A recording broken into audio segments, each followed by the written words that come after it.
The origins of the term Sudan comes from the Arabic, including the Aramaic term Al-Sudan, Al-Sudan, or Bilad, Bilad, Ral, Sudan, meaning the land of the blacks. Sudan itself, the land, goes back to 13.7 billion years. I said it, billion. But Bishop, you said 6,000 years. It's 6,000 years beginning in Genesis 1 and 3, after the fall of Lucifer, between verses 1 and 2 of Genesis 1. From Genesis 1 and 3 to now is 6,000 years.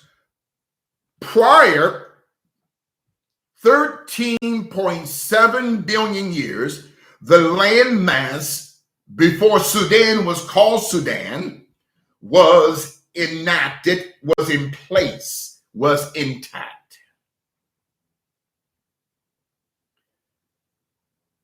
The term Africa is certainly not the name of the original continent. Great to see you, Pastor Sylvia, and to your powerful husband, my son, Pastor Simon. The term Africa is the name of a general from the Roman Empire,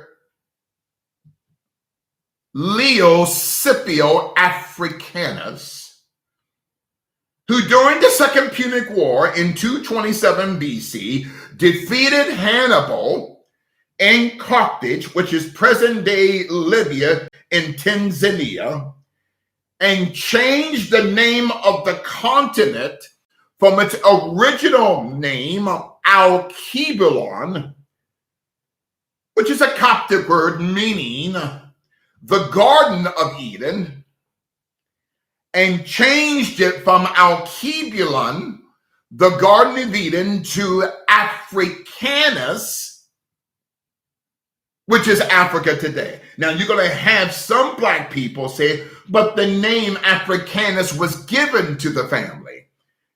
It was not given to the family by the bloodlines of the Alkebulanites. It was conferred upon the family of Leo Scipio by the communistic Roman deep state.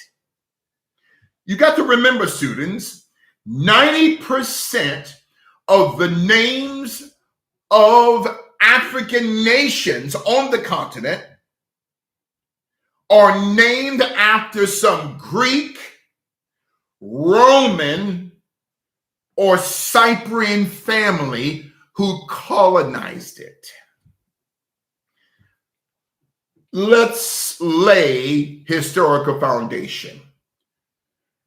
Leo Scipio Africanus built the first underground tunnels in the Roman Empire, even during the Second Punic War, in order to traffic children in and outside of Rome.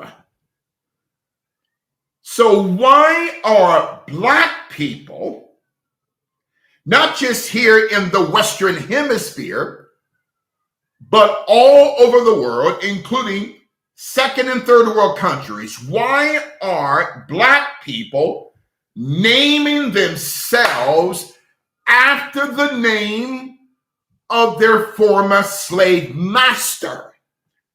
The Africanus family not only were practitioners of spirit coaking and pedophilia and child enslavement, but now you have over 30 million black people in America alone calling themselves after the name of a pedophile a slave master who were practitioners of spirit cooking. So you call yourself African American, African Canadian, African British, African, because you don't know who you are.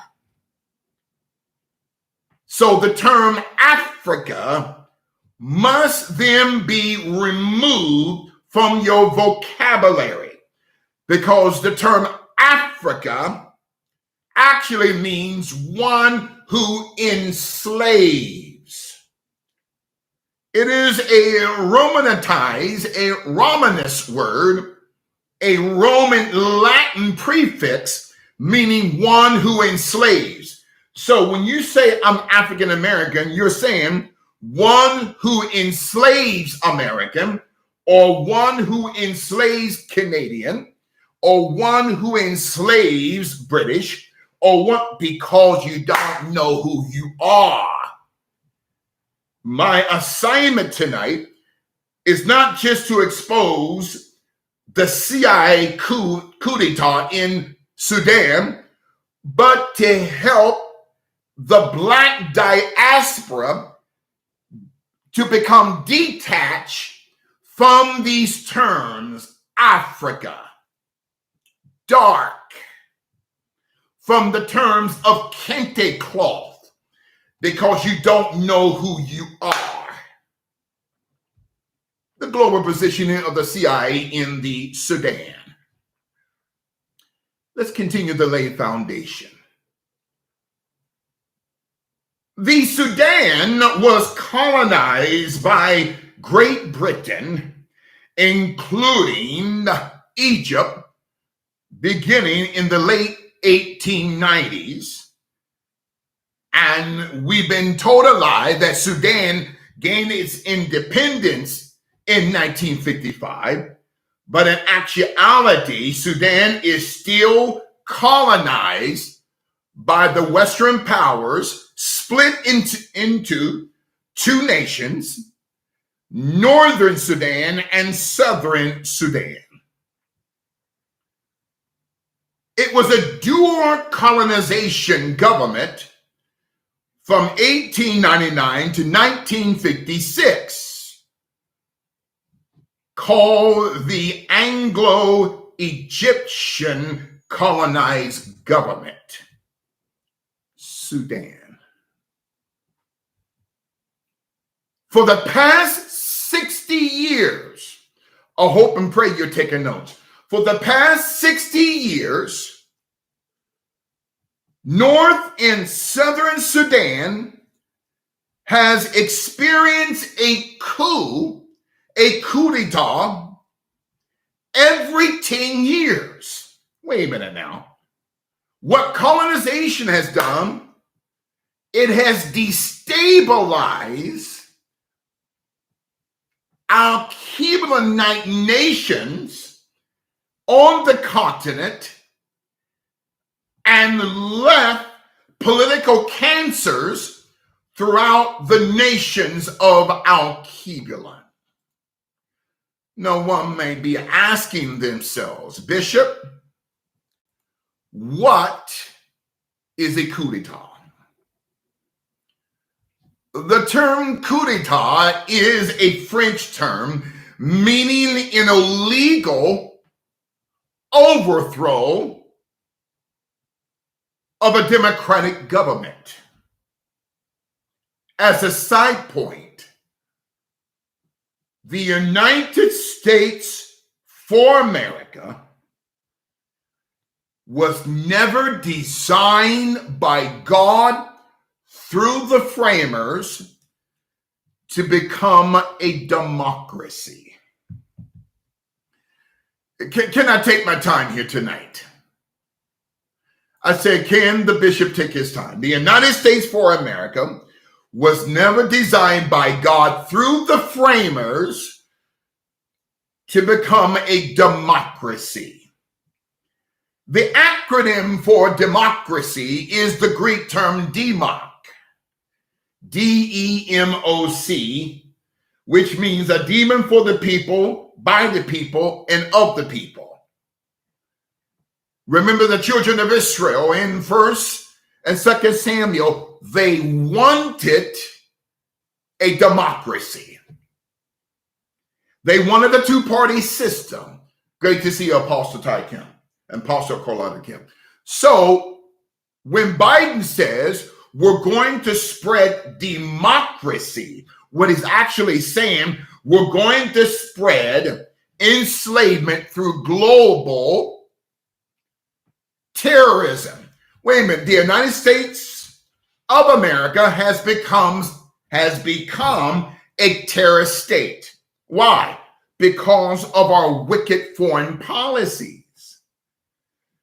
So the United States for America, through the Constitution of 1776, that later became not the United States of America, through the fraudulent Constitution of 1871. The United States for America, 1776, was not designed to be a democracy. The people in Israel wanted a two-party system. Okay, democracy, the demon of the people, for the people, by the people, and they wanted a republic, which comes from the Latin Vulgate term republia, capital R-E-P-U-B-L-I-A, the Roman demon god of the state. But Bishop, in the Constitution, it says upon the republic, through the republic upon which we stand. But the term republic is not apostolic because it's still tied to the Roman Empire. You see, global